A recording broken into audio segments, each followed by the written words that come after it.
Tanggal 13 Agustus 2019, langit di Indramayu diselimuti mendung tipis. Udara pagi terasa berat seolah membawa firasat buruk yang sulit dijelaskan. Di ruang jaga Polsek Indramayu, telepon darurat berdering panjang memeka kesunyian yang biasanya hanya diisi suara kipas tua berdecit. Bribka Rahmat, petugas piket pagi itu segera mengangkat gagang telepon. Dari seberang terdengar suara remaja laki-laki. Nafasnya tersenggal, kalimatnya patah-patah seperti orang yang baru saja lari terbirit-birit. Ayalo, tolong pak, cepat datang rumah saya di desa Karangsong, ada sesuatu yang mengerikan sekali. Rahmat berusaha menenangkan si penelepon. Tenang dulu nak, sebutkan namamu dan ceritakan apa yang sebenarnya terjadi. Suara itu menjawab dengan terbata hampir menangis. Saya Andi Santoso, umur 18. Saya pikir ibu saya sudah tidak ada. Ada sesuatu dengan ular ayah saya. Ukapan itu membuat ruangan mendadak hening. Rahmat menegang ular hingga membahayakan nyawa manusia. Segera mencatat detail laporan lalu melaporkan kepada atasan. Dalam hitungan menit, Kompol Arif Wijaya, kepala unit reskrim, memerintahkan tim bergerak menuju lokasi. Rumah keluarga Santoso terletak agak terpencil di tepi hamparan sawah luas. Dari luar bangunannya tampak sederhana, dinding semen kusam kat terkelupas, halaman belakang penuh semak. Saat tim tiba, mereka mendapati Andi berdiri di depan pintu. Wajahnya pucat pasi, tubuh gemetar hebat seakan tulangnya tak sanggup menopang berat ketakutan. Andi, ceritakan jelas pada kami. Apa yang kamu lihat, tanya Kompol Arif dengan nada menenangkan. Andi menunjuk ke arah kebun belakang. Suaranya serak. 2 hari lalu ibu saya Siti Mariam tiba-tiba hilang. Ayah saya bilang ibu pergi ke rumah nenek di Cirebon.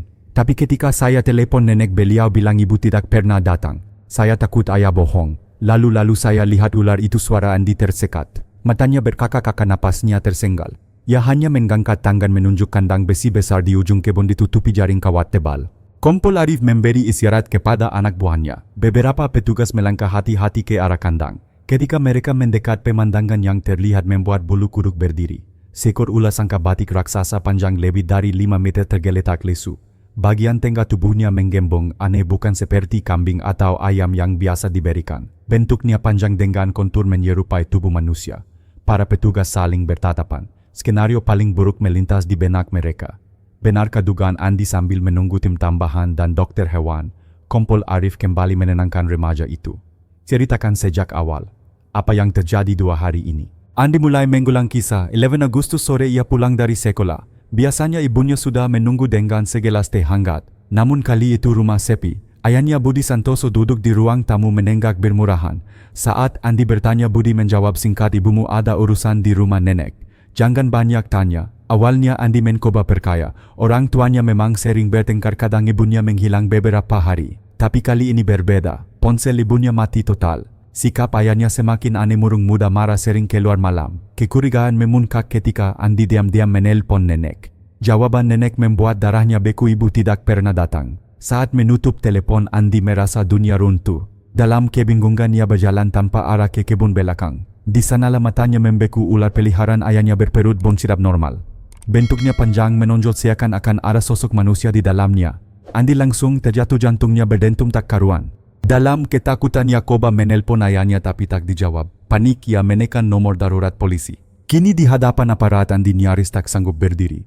Tubuhnya diguncang rasa takut dan penyesalan. Apakah ia sudah terlambat untuk menyelamatkan ibunya? Kompol Arif menepuk pundaknya mencoba memberi kekuatan. Tenang nak. Kami akan ungkap semuanya. Kamu sudah melakukan hal yang tepat. Sementara itu tatapan semua orang tertuju pada kandang besi. Di balik perut ular raksasa yang diam membesu itu, sebuah misteri kelam sedang menunggu untuk diungkap. Sore itu suasana di halaman rumah keluarga Santoso semakin ramai. 2 mobil polisi tambahan tiba membawa beberapa anggota tim forensik serta seorang dokter hewan dari Dinas Kehutanan. Semua bergerak cepat namun suasana tetap hening menegangkan.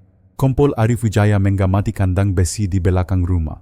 Ular sangka batik itu berbaring lesu, tapi sesekali lidah berkabangnya menjulur mengeluarkan suara ses yang menggangkam. Perutnya yang menggembung, tidak bisa disangkal ada sesuatu di dalam sana. Andi, kamu jangan mendekat.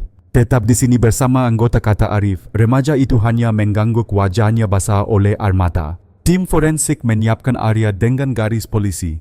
Lampu sorot dipasang, kamera dokumentasi siap. Seorang dokter hewan berusia paruh baya, Suryanto, maju mendekat. Ia berbisik pada Kompol Arif, kalau memang ada sesuatu di perut ular ini, kita bisa mencoba metode stimulasi agar ia memuntahkan isi lambungnya.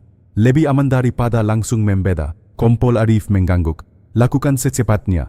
Tapi pastikan keselamatan semua anggota. Beberapa polisi dengan sarung tangan tebal dan tongkat penggaman mulai mendekati kandang. Mereka membuka kunci dengan hati-hati lalu menggunakan tali besar berbentuk jerat untuk mengunci kepala ular. Hewan itu memberontak, tubuhnya menggeliat kuat namun 4 petugas berhasil menahan. Suryanto mulai bekerja. Dengan gerakan penuh pengalamannya menepuk-nepuk bagian perut ular lalu mendorong perlahan ke arah mulut. Semua orang menahan napas. Waktu berjalan lambat. 1 menit 2 menit tiba-tiba tubuh ular bergetar hebat. Mulutnya terbuka lebar, suara serak keluar dan cairan berwarna kuning kental menyembur ke tanah. Bau anyir menusuk membuat semua menutup hidung. Di antara aliran cairan itu muncul sesuatu berwarna pukat. Sebuah tangan manusia. Jemari kurus dengan kuku panjang. Andi menjerit ibu lalu jatuh pingsan di pelukan seorang polisi wanita. Semua orang terpaku. Potongan demi potongan tubuh perlahan keluar jatuh ke atas terpal plastik yang telah disiapkan. Lengkap 2 lengan 2 kaki dan akhirnya tubuh serta kepala seorang wanita parubaya. Pakaian yang masih menempel sudah hancur tapi cukup untuk memastikan identitas Siti Mariam, istri Budi, ibu dari Andi. Suasana berubah muram. Beberapa anggota polisi berpengalaman pun harus menunduk, tidak sanggup menatap lama. Kompol Arif menarik napas panjang lalu memberi perintah tegas, amankan lokasi. Catat semua temuan. Kita harus segera membawa jenazah ke rumah sakit untuk autopsi. Sementara itu tim lain bergerak mencari keberadaan Budi Santoso. Dari informasi warga sekitar, Budi dikenal sering berjudi di warung kopi belakang Pasar Indramayu. Beberapa polisi segera menuju sana. Benar saja mereka menemukan Budi sedang asyik bermain kartu dikelilingi asap rokok. Ketika polisi mendekat, Budi mencoba melawan, berteriak-teriak, "Jangan ganggu saya, apa urusan kalian?" Tapi dengan cepat ia berhasil ditangkap dan digiring pulang. Saat tiba di rumah, Budi terdiam sejenak melihat kerumunan polisi dan garis kuning melingkari halaman. Andi yang baru sadar kembali menangis histeris menatap ayahnya dengan penuh benci. Alih-alih merasa bersalah, Budi justru merong marah. Ia menunjuk ke arah ular dan berteriak, "Itu milik saya, jangan berani-berani membunuhnya. Saya baru kasih makan sapi kemarin, bukan manusia." Kompol Arif mendekat menatap tajam. "Sapi dari mana kamu dapat?" Budi terdiam sebentar lalu menjawab, "Terbatas saya menemukannya mati di parit desa." Jawaban itu jelas penuh kebohongan. Arif hanya menggeleng pelan lalu memberi isyarat agar Budi diborgol. Babak pertama dari tragedi ini akhirnya terkuak. Di perut ular kebenaran yang mengerikan telah terungkap dan di wajah Budi tampak jelas tanda-tanda seorang pria yang sudah kehilangan seluruh kemanusiaannya. Malam itu halaman rumah keluarga Santoso diterangi cahaya lampu sorot polisi. Garis kuning membentang, para warga desa Karangsong berkerumun di kejauhan berbisik penuh rasa takut. Mereka tak menyangka keluarga yang selama ini tampak biasa saja menyimpan rahasia kelam. Di dalam rumah, Budi Santoso duduk di kursi kayu dengan tangan diborgol. Wajahnya pucat namun sorot matanya masih penuh perlawanan. Di hadapannya Kompol Arif Wijaya berdiri dengan ekspresi dingin. "Budi, kamu harus jujur. Kenapa istrimu bisa ditemukan di dalam perut ular itu?" tanya Arif dengan suara tegas. Budi menggeleng berusaha keras menyangkal. "Saya tidak tahu itu kecelakaan. Ular itu salah memangsa. Saya hanya memberi makan bangkai sapi kecil." Arif tidak langsung membantah. Ia tahu pelaku seperti Budi sering mencoba berbohong hingga detik terakhir. Namun bukti di lapangan terlalu jelas. Sementara itu Andi duduk di pojok ruangan ditemani seorang polisi wanita.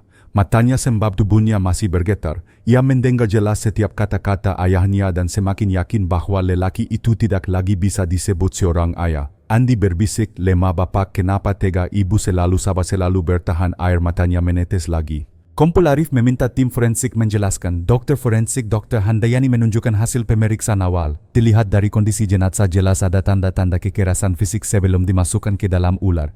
Luka di kepala korban menunjukkan benturan keras dengan benda tumpul. "Ini bukan kecelakaan." Kata-kata itu membuat ruangan hening.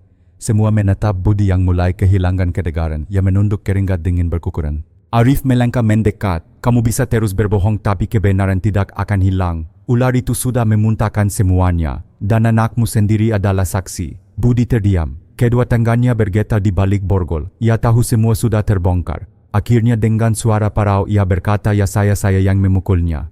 Tapi saya tidak berniat membunuh. Saya hanya emosi. Dia menolak memberi saya uang." Pengakuan itu membuat Andi menjerit, "Astaga, jadi benar bapak yang membunuh ibu." Ia menutup wajah dengan kedua tangan, tubuhnya terguncang hebat. Kompol Arif mencatat setiap pengakuan. "Kamu sadar Budi, apapun alasannya kamu telah mengakhiri hidup seseorang istri sendiri, ibu dari anakmu." Budi hanya menunduk, namun pengakuannya belum selesai. Ia mulai menceritakan apa yang terjadi 2 hari sebelumnya. Seusai kalah berjudi, ia pulang dengan kepala penuh amarah. Ia tahu Siti Mariam baru saja menjual kambing mendapatkan sejumlah uang. Ketika ia meminta Siti menolak, pertengkaran pun pecah. Dalam kemarahan Budi mendorong istrinya hingga terjatuh. Kepalanya terbentur keras di sisi meja kayu. Saat tubuh Siti tak lagi bergerak, Budi panik. Ia takut masuk penjara, takut dipermalukan. Saat itulah pikirannya yang gelap menemukan solusi. Ia menatap ular sangka yang sejak lama dipelihara. Kalau ular itu memakannya, tak ada yang akan tahu, begitu katanya dalam hati. Ia menyeret tubuh Siti ke gudang kecil di belakang rumah lalu menggotori tangannya sendiri dengan rencana gila. Pengakuan itu membuat beberapa polisi menunduk, sulit menahan emosi. Bahkan Kompol Arif yang berpengalaman pun menggepalkan tangan. Budi melanjutkan dengan nada getir, "Saya tahu itu salah tapi saya takut. Saya ingin semua jejak hilang." Arif menjawab dingin, "Yang hilang bukan jejak tapi nurani dan kemanusiaanmu. Kamu menjadikan hewan sebagai alat kejahatan. Dan sekarang anakmu harus menanggung trauma seumur hidup." Budi terisak, tapi sudah terlambat. Semua catatan sudah dibuat, semua bukti sudah terkumpul. Malam itu juga ia resmi ditahan di sel Polsek Indramayu. Di luar, Andi berdiri di samping mobil polisi. Wajahnya kosong, matanya merah. Ia baru kehilangan ibu dan juga kehilangan sosok ayah yang berubah menjadi monster. Dalam keheningan malam, Siu whispered, "Lirih, mulai sekarang aku sendirian." Keesokan paginya berita tentang tragedi di desa Karangsong menyebar secepat api di musim kemarau. Surat kabar lokal memajang judul besar di halaman utama, "Istri ditemukan di perut ular, sangka suami jadi tersangka." Media sosial riuh. Warganet saling berkomentar, ada yang marah, ada yang tak percaya, ada pula yang sekadar menuliskan emotikon nenggeri. Foto-foto rumah sederhana keluarga Santoso dengan garis polisi kuning melintang di halamannya beredar luas. Desa kecil itu mendadak jadi pusat perhatian nasional. Di kantor Polsek Indramayu suasana sibuk tak biasa. Tumpukan berkas memenuhi meja petugas, lalu lalang membawa hasil visum, laporan saksi hingga rekaman olah TKP. Kompol Arif Wijaya, kepala unit reskrim, memimpin rapat singkat. "Kita sudah punya pengakuan awal dari Budi, tapi itu belum cukup. Semua harus diperkuat dengan bukti forensik. Jangan beri celah sedikit pun bagi pelaku untuk menarik kembali ungkapannya tegas." Arif menatap anak buahnya satu persatu. Tim mengangguk. Mereka tahu kasus ini sensitif, sorotan publik terlalu besar. Sementara itu di ruang konseling khusus, Andi Santoso duduk meringkuk. Polisi sengaja menghadirkan psikolog dari Dinas Sosial Ibu Ratna untuk mendampingi. Wajah Andi sayu, matanya merah sembab.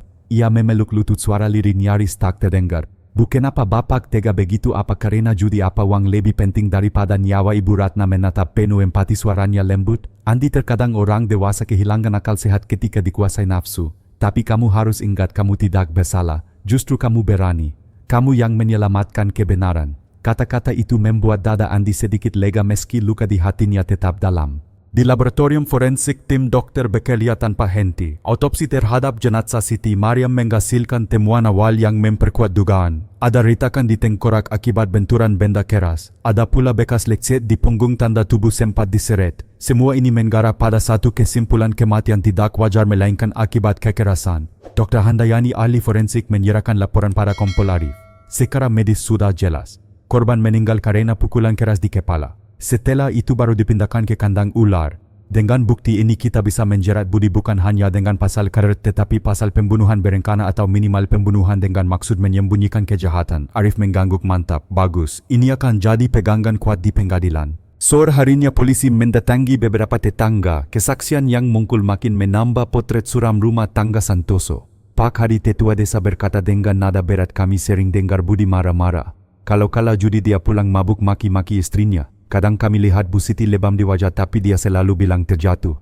Kesaksian lain datang dari Bu Sri, tetangga dekat. "Malam sebelum Bu Siti hilang, saya dengar suara ribut besar. Ada barang pekar lalu sunyi. Paginya rumah itu terkunci rapat. Saya merasa ada yang tidak beres." Keterangan-keterangan ini melengkapi puzzle kelam kehidupan keluarga tersebut. Seorang istri yang bertahan dalam penderitaan, seorang suami yang terjerat judi hingga kehilangan akal sehat. Malam menjelang, polisi menggantar Andi ke rumah neneknya di Cirebon untuk sementara tinggal di sana. Sebelum berpisah, Kompol Arif menepuk pundaknya. "Kamu kuat sekali, Andi. Ibumu pasti bangga denganmu." Andi menunduk. Air mata menetes tanpa suara. Ia tahu hidupnya baru saja berubah selamanya. Di sel tahanan yang lembab, Budi Santoso duduk sendirian. Bau besi karat bercampur lembab menusuk hidung. Untuk pertama kali ia benar-benar merasakan takut. Bukan takut kalah judi, melainkan takut menghadapi konsekuensi dari perbuatannya. Wajah istrinya terlintas, wajah yang dulu lembut kini hanya tinggal bayangan penuh luka. Ia teringat tatapan marah bercampur putus asa sebelum tubuh itu jatuh. Suara tangisan Andi juga masih menggema di kepalanya. Budi menutup wajah dengan kedua tangan, menyesal, namun segalanya sudah terlambat. Kasus ini segera jadi perhatian nasional.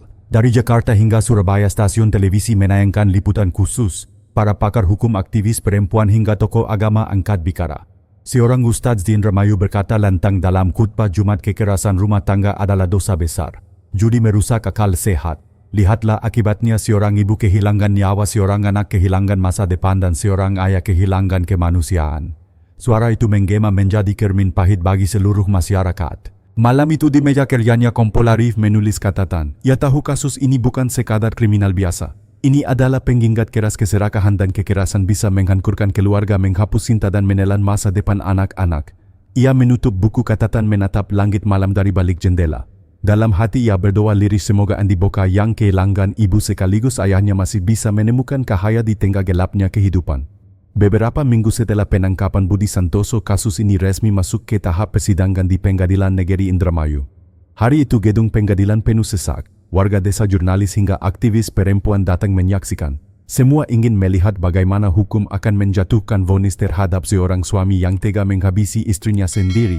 Andi Santoso duduk di kursi saksi, wajahnya masih pucat namun tatapannya tegas. Di sampingnya nenek dari pihak ibu menggenggam tangan kukunya erat-erat. Ia ingin kukunya merasa tidak sendirian. Ketika majelis hakim memasuki ruang sidang, semua berdiri. Ketua Majelis Hakim Surya Dharma membuka persidangan dengan suara lantang. Hari ini kita sidangkan perkara pidana atas nama terdakwa Budi Santoso yang didakwa melakukan pembunuhan terhadap istrinya Siti Mariam. Jaksa penuntut umum kemudian memaparkan dakwaannya. Ia menyebut semua bukti hasil autopsi, foto-foto di lokasi, laporan forensik serta keterangan saksi. Terdakwa tidak hanya menghilangkan nyawa korban tetapi juga berusaha menyembunyikan jejak dengan cara yang tidak manusiawi, memberikan tubuh korban kepada ular peliharaannya, ungkap jaksa dengan nada tegas. Ruang sidang bergemuruh. Banyak orang menutup mulut, tak percaya kejahatan sekejam itu bisa terjadi begitu dekat dengan mereka. Budi duduk di kursi terdakwa, wajahnya pucat pasi. Rambutnya berantakan, matanya kosong. Sesekali ia menunduk, sesekali mencoba menyangkal. Saya tidak sengaja. Itu hanya emosi sesaat. Saya menyesal. Namun jaksa langsung menanggapi penyesalan tidak menghapus fakta. Korban meninggal karena kekerasan. Terdakwa kemudian dengan sadar memutuskan untuk memotong-motong tubuh dan memberikannya kepada ular. Itu adalah tindakan sadar, bukan sekadar panik. Hakim mengkatat setiap argumen. Ketika tiba giliran Andi bersaksi, suasana ruang sidang menegang. Dengan suara bergetar Andi berkata, saya melihat sendiri perut ular itu bentuknya seperti tubuh manusia. Saya tahu ada yang tidak beres, dan ternyata benar itu ibu saya. Saya tidak akan pernah melupakan pemandangan itu seumur hidup. Suara Andi PK membuat banyak orang di ruang sidang ikut menitikkan air mata. Hakim Surya menggetuk palu, memberi waktu istirahat sejenak agar suasana tenang kembali. Setelah jeda pengacara Budi mencoba membela, yang mulia klien saya tidak berniat membunuh. Itu murni kecelakaan dalam pertengkaran. Tindakan setelahnya memang salah tapi dilakukan dalam kondisi panik. Namun jaksa kembali membantah kalau benar panik seharusnya terdakwa melapor polisi atau meminta pertolongan. Tapi ia malah dengan tenang merencanakan cara menutupi jejak. Itu menunjukkan kesadaran penuh. Suasana persidangan semakin panas. Beberapa kali Budi mencoba berbicara tapi suaranya tenggelam dalam bisik-bisik dan tatapan penuh amarah dari pengunjung. Akhirnya hakim memutuskan sidang ditunda hingga minggu berikutnya untuk pembacaan tuntutan. Di luar gedung pengadilan, wartawan menggerubungi Andi. Bagaimana perasaanmu melihat ayahmu di kursi terdakwa? Andi menatap lurus ke kamera. Bagi saya dia bukan lagi seorang ayah. Dia sudah menghancurkan keluarga kami. Yang saya harapkan hanya keadilan untuk ibu saya. Kata-kata itu tersebar di televisi dan media sosial, menggema di hati banyak orang. Malam harinya Andi duduk di teras rumah neneknya. Ia menatap langit penuh bintang, mencoba mencari ketenangan. Hatinya masih luka tapi ada sedikit kekuatan baru. Ia berbisik lirih, ibu, aku janji akan bertahan. Aku tidak akan menyerah. Seminggu kemudian Pengadilan Negeri Indramayu kembali dipenuhi lautan manusia. Sejak pagi buta warga berbondong-bondong datang. Ada yang berhasil masuk ke ruang sidang, ada yang rela berdiri di luar hanya untuk mendengarkan jalannya persidangan melalui pengeras suara. Sorotan kamera wartawan berderet di pintu masuk menjadikan suasana semakin tegang. Di kursi terdakwa Budi Santoso tampak jauh berbeda dari sebelumnya. Tubuhnya lebih kurus, pipinya cekung, rambutnya akak-akakan. Meski begitu sorot matanya masih menyisakan sisa kesombongan, seakan belum sepenuhnya menyesali perbuatannya. Di kursi pengunjung Andi Santoso duduk di samping neneknya. Jantungnya berdegup kencang menunggu kata-kata yang akan menentukan masa depan sang ayah. Ketua Majelis Hakim Surya Dharma membuka sidang. Hari ini kita mendengarkan pembacaan tuntutan dari Jaksa Penuntut Umum. Mohon semua tetap tertib. Ruangan hening. Semua mata tertuju pada meja jaksa. Jaksa Dewi Hartati berdiri dengan tegas membawa setumpuk berkas. Suaranya lantang menggema. Pertama, terdakwa Budi Santoso terbukti melakukan kekerasan fisik yang mengakibatkan korban Siti Mariam meninggal dunia. Kedua, terdakwa dengan sadar berusaha menghilangkan jejak dengan cara yang tidak manusiawi, memotong tubuh korban dan memberikannya kepada ular peliharaannya. Ketiga, terdakwa mencoba menipu pihak berwenang dengan menyampaikan berbagai kebohongan. Jaksa berhenti sejenak menatap ke arah Budi lalu melanjutkan dengan nada semakin tegas, berdasarkan bukti saksi dan fakta persidangan kami menuntut terdakwa Budi Santoso dengan hukuman pidana mati. Sebagai alternatif apabila majelis hakim mempertimbangkan lain maka hukuman penjara seumur hidup patut dijatuhkan. Ruangan mendadak riuh. Beberapa pengunjung bersorak setuju, sebagian lain terdiam pukat pasi. Suara kamera wartawan berderak menyorot setiap ekspresi. Andi menutup mulut dengan tangannya. Air mata mengalir deras, hatinya campur aduk sakit, lega, takut sekaligus marah. Budi berdiri terbata-bata, tubuhnya gemetar. Suaranya lirih hampir tersekik. Yang mulia, saya mohon keringanan. Saya memang salah tapi saya tidak berniat, semua terjadi karena saya kalah judi, saya bingung. Tolong jangan hukum saya mati. Saya masih punya anak. Kata-kata itu membuat Andi bangkit dari kursinya. Wajahnya merah padam, suaranya meledak memenuhi ruang sidang. Anak, kau baru ingat aku sekarang setelah membunuh ibu, setelah menghancurkan keluarga ini. Tangisan dan teriakan Andi membuat ruangan semakin gaduh. Petugas keamanan segera menenangkan tapi luka hatinya terlalu dalam untuk ditahan. Hakim Surya Dharma menggetukkan palu. Tenang, sidang harus tetap tertib. Setelah suasana reda, ia berkata dengan suara datar, terdakwa, penyesalanmu datang terlambat. Semua telah mendengar tuntutan jaksa. Minggu depan sidang dilanjutkan untuk pembacaan putusan. Palu diketuk sekali lagi. Sidang ditutup. Begitu keluar dari ruang sidang, wartawan segera menggerubungi Andi. Wajahnya basah oleh air mata dan keringat tetapi tatapannya tegas. Saya tidak peduli hukumannya, apa yang penting ibu saya mendapat keadilan. Saya ingin semua orang tahu jangan pernah biarkan judi dan kekerasan masuk ke dalam keluarga. Itu akan menghancurkan segalanya. Ukapannya menjadi kutipan utama di banyak media esok hari. Foto Andi dengan mata merah dan ekspresi tegar terpampang di halaman depan surat kabar. Malam itu di dalam sel tahanan lembab, Budi duduk termenung.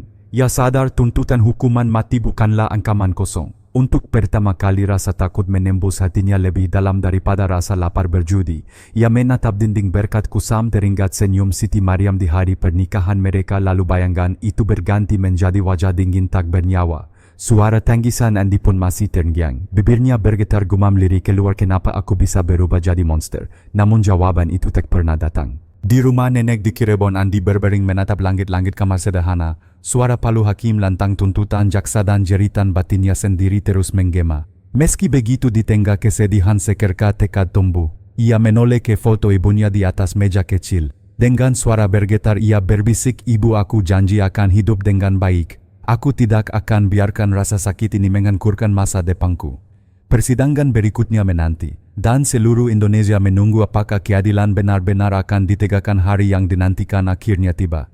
Pengadilan Negeri Indramayu kembali menjadi pusat perhatian. Jalan utama di depan gedung ditutup oleh aparat keamanan karena ratusan warga berdatangan sejak pagi. Ada yang ingin melihat keadilan ditegakkan, ada yang sekadar penasaran, dan ada pula yang datang hanya untuk mencari cerita. Suasana seperti pesta tetapi dengan nuansa kelam yang mensekam. Di dalam ruang sidang udara begitu berat. Semua kursi penuh, bisik-bisik terdengar lalu hening ketika majelis hakim masuk. Budi Santoso duduk di kursi terdakwa, tubuhnya lunglai, wajah pucat seperti tidak berdarah. Borgol di tangannya terasa lebih berat daripada besi itu sendiri. Di seberangnya Andi Santoso hadir bersama neneknya. Wajah Andi tegang namun sorot matanya penuh keberanian. Ia siap mendengar putusan yang akan mengubah hidup mereka selamanya. Ketua Majelis Hakim Surya Dharma membuka sidang dengan suara lantang. Hari ini majelis hakim akan membacakan putusan perkara pidana atas nama terdakwa Budi Santoso. Suasana langsung sunyi.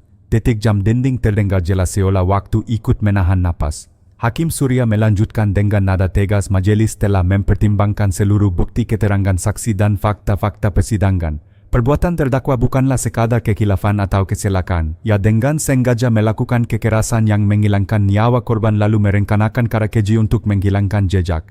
Hakim berhenti sejenak, tatapannya menusuk ke arah Budi.